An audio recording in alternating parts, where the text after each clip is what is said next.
Après tout, pourquoi pas? C'est son avis. Mais au nom de qui parle cet homme? Parce qu'il est le président d'un mouvement patronal qui a le droit de signer des conventions. Mais c'est quoi son mouvement?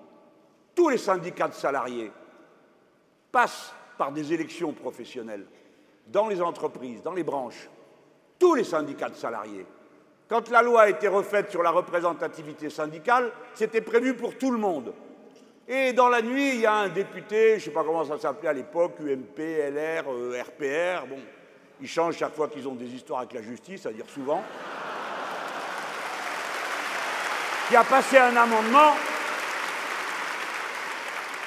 pour que le patronat ne soit pas soumis à cette obligation. Écoutez-moi les gens, parce que ce n'est pas souvent qu'on vous dira ça. Le MEDEF ne représente rien du tout de son propre aveu, car il n'y a pas d'élection qui permette de vérifier ce que le MEDEF représente dans le patronat, car le patronat n'est pas une masse uniforme et un bloc derrière le MEDEF.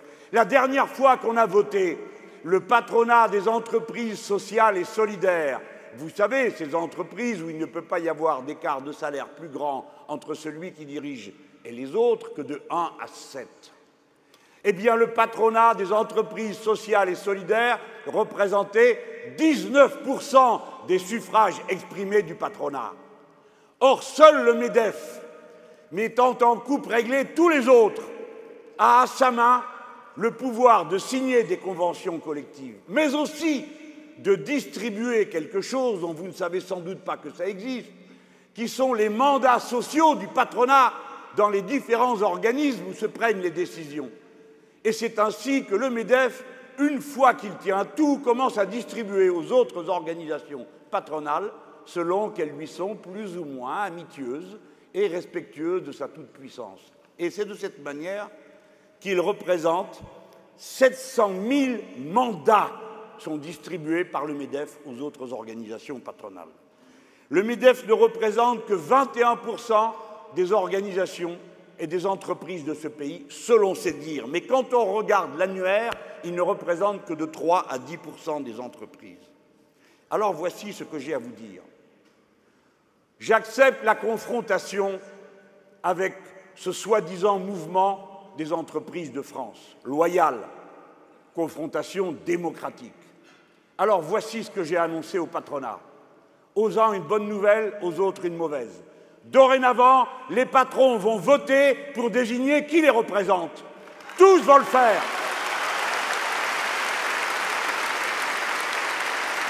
On va revoter. Et on va revoter au prud'homme. Et on verra bien alors qui représente quoi. Et l'engagement que je prends, c'est que tous ceux qui auront franchi une barre que le Parlement aura à définir seront admis à représenter dans les organismes paritaires et dans l'ensemble des mandats les patrons. Ah ah, qu'est-ce que vous croyez? Qu'est-ce que vous croyez? Nous avons, nous, une solution tout le temps à tous les problèmes. Et cette solution, ça s'appelle la démocratie. Voyez-vous, dans toutes les circonstances, quand il y a un problème, on vote et le problème est tranché.